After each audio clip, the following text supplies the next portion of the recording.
Yeah, it's actually a bit of a misunderstood topic, and if you want to go on Twitter and have an argument with someone, it's a great place to start.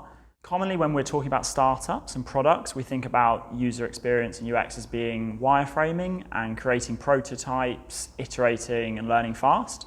And it definitely is that. That's a really core part of it. But really user experience is about looking at the whole customer journey as a whole. Apple were the kind of originators of UX, or a guy called Don Norman when he moved there in about 1994. And his role was really to look at everything from ordering online through to receiving your iPod in the mail, the post-care support, iTunes, that whole ecosystem. I think my favorite example is that Apple were the first company to start shipping electronic devices with battery charge already, because they noticed that that experience of getting your exciting new product and then having to wait 12 hours for it to charge was really lousy.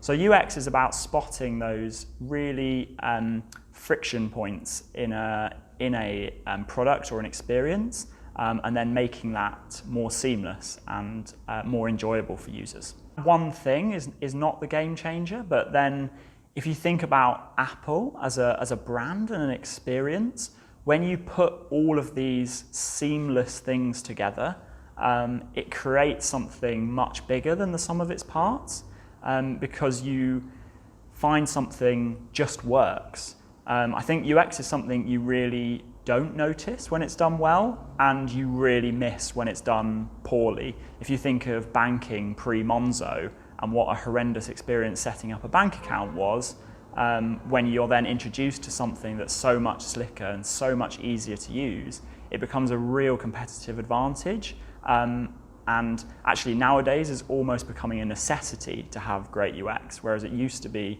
about differentiation. It's becoming more and more important to startups to stand out on that front.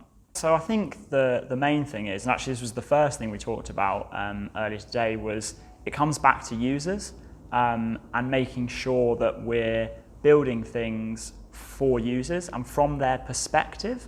So it's always about throwing your mind into that of your users and trying to work out how to build something for them rather than us. Because when we're sat creating software in a really nicely lit, calm studio, it's very different to the way that users are actually interacting with our products in the real world. And that's often where stuff falls down. So one of my favorite examples of this is like Microsoft Word. Hundreds of tools inside Microsoft Word, and they're all actually really simple. You know, we could all work out how to left align something, insert an image, add a table, simple activities, and when you're designing that as a piece of software, it probably makes sense. But we use Microsoft Word generally in some quite high pressure scenarios. So I've got a report that needs to be in by midday, or there's a coursework deadline, or whatever that is.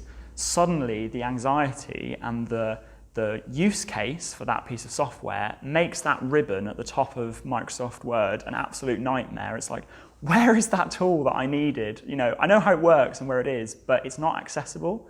So it's about trying to continually view your product design through the lens of your users. And the only way to do that is to actually put it in front of them, ask them, learn from them, and then try different things out.